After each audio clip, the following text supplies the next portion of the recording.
Welcome to UTV Telugu. ఇప్పుడు AP top 10 చూద్దాం. తమ గ్రామానికి దారి సౌకర్యం కల్పించాలని గ్రామస్తులు కలెక్టర్కు వినతి పత్రం అందజేశారు. గంగాధర నెల్లూరు నియోజకవర్గం కాలేపల్లి గ్రామంలోని ధర్మరాజుల దేవాలయానికి ఎకరా భూమి ఉందని, ఈ భూమిని ధర్మకర్త బ్యాంకులో తాకట్టు పెట్టి రుణాలు పొందడమే కాకుండా కంచె వేసి గ్రామానికి దారి లేకుండా చేశారన్నారు. కలెక్టర్ ఈ విషయంపై స్పందించి దేవాదాయ భూములను స్వాధీనం చేసుకుని రైతులకు దారి సౌకర్యం కల్పించాలని విజ్ఞప్తి చేశారు. ఘంటసాల జయంతి పురస్కరించుకొని చేపట్టిన 12 గంటల నిర్విరామ ఘంటసాల స్వరాభిషేకం సంగీత విభావరి ప్రేక్షకులను అలరించింది. విజయనగరంలో ఘంటసాల స్మారక కళాపీఠం ఆధ్వర్యంలో కళాపీఠం వ్యవస్థాపకుడు భీష్మారావు ఆధ్వర్యంలో ఆనంద గజపతి ఆడిటోరియంలో నిర్వహించిన ఈ కార్యక్రమం ఆద్యంతం అందరినీ ఉర్రు తొలగించింది. ఘంటసాల చిత్రాల్లోని పాటలను గాయని గాయకులు తమ గానలాపనతో పాడిన పాటలు ప్రేక్షకులను మంత్రముగ్ధులను చేశాయి. దగదర్తి మండల కేంద్రంలోని శివాలయంలో అయ్యప్ప భజన కార్యక్రమం నిర్వహించారు. ఈ కార్యక్రమంలో అయ్యప్ప మాల ధర్మ ధరించినటువంటి తెలుగుదేశం పార్టీ రాష్ట్ర ఉపాధ్యక్షులు మాలేపాటి సుబ్బానాయుడుతో పాటు అయ్యప్ప భక్తులు, మహిళలు భారీ సంఖ్యలో పాల్గొన్నారు. మాలేపాటి ఆధ్వర్యంలో భక్తుల కొరకు అన్నదాన కార్యక్రమం ఏర్పాటు చేశారు. అందరూ అయ్యప్ప పాటలు పాడి భజనలు చేశారు. వర్షాలతో నీటి సంఘాల ఎన్నికలు రాష్ట్ర ప్రభుత్వం ఆదేశాల మేరకు వాయిదా పడినట్లుగా మార్కాపురం తహసీల్దార్ చిరంజీవి మీడియాకు వెల్లడించారు. ఇప్పటికే ఎన్నికల ప్రక్రియలు పూర్తి చేశామని చెప్పారు. ఎన్నికలు జరిగే కొత్త తేదీలను ప్రభుత్వం త్వరలో ప్రకటిస్తుందని అన్నారు. అలానే డిసెంబర్ 6వ తేదీ నుంచి 2025 జనవరి 8వ తేదీ వరకు మండలంలోని గ్రామాలలో రెవెన్యూ సదస్సులు నిర్వహిస్తున్నట్లు చెప్పారు.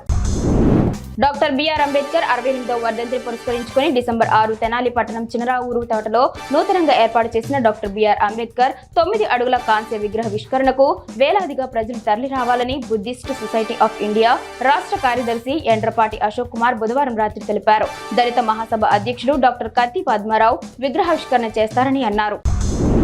హిందూ ఐక్య వేదిక ఆధ్వర్యంలో నర్సీపట్నంలో నిరసన చేపట్టారు. బంగ్లాదేశ్ లో మైనార్టీ హిందువులపై దాడులు జరగడాన్ని నిరసిస్తూ కనకదుర్గమ్మ అమ్మవారి గుడి దగ్గర నుంచి ఆర్డీఓ కార్యాలయం వరకు ర్యాలీ నిర్వహించారు. ఈ సందర్భంగా మైనారిటీ హిందువుల ప్రాణాలకు, ఆస్తులకు రక్షణ కల్పించాలని, ఇస్కాన్ ధర్మాచార్యులను వెంటనే జైలు నుంచి విడిపించాలని ప్రభుత్వాన్ని డిమాండ్ చేశారు.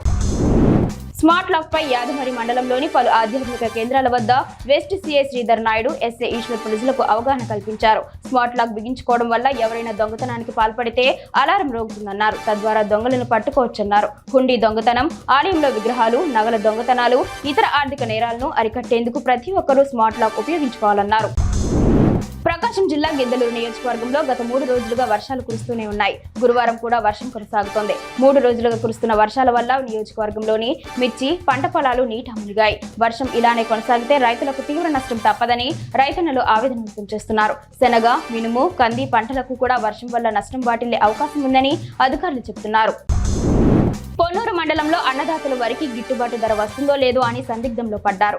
ఆరుగాలం పండించిన పంటకు ఫెంగల్ తుఫాన్ నష్టాన్ని మిగిల్చిందని ఆందోళన చెందుతున్నారు. వర్ష ప్రభావానికి రైతులు కళ్ళాల్లో ధాన్యాన్ని పట్టాలు కప్పి రక్షించుకుంటున్నారు.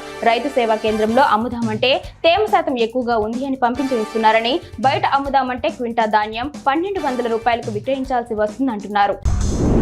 ఉమ్మడి తూర్పు, పశ్చిమ గోదావరి జిల్లాల టీచర్స్ ఎమ్మెల్సీ ఎన్నికలలో జరిగే పోలింగ్ ప్రక్రియకు ఏర్పాట్లు పూర్తి చేసినట్లు అనపర్తి తహసీల్దార్ అనిల్ కుమార్ తెలిపారు. అనపర్తిలోని ఎంపీడీఓ కార్యాలయంలో పోలింగ్ బూత్ నెంబర్ 45 ఏర్పాటు చేసినట్లు తెలిపారు. ఉదయం 8 గంటల నుంచి సాయంత్రం 4 గంటల వరకు 4 పోలింగ్ జరుగుతుందన్నారు. మొత్తం 108 మంది ఓటర్లు ఉన్నట్లు తెలిపారు.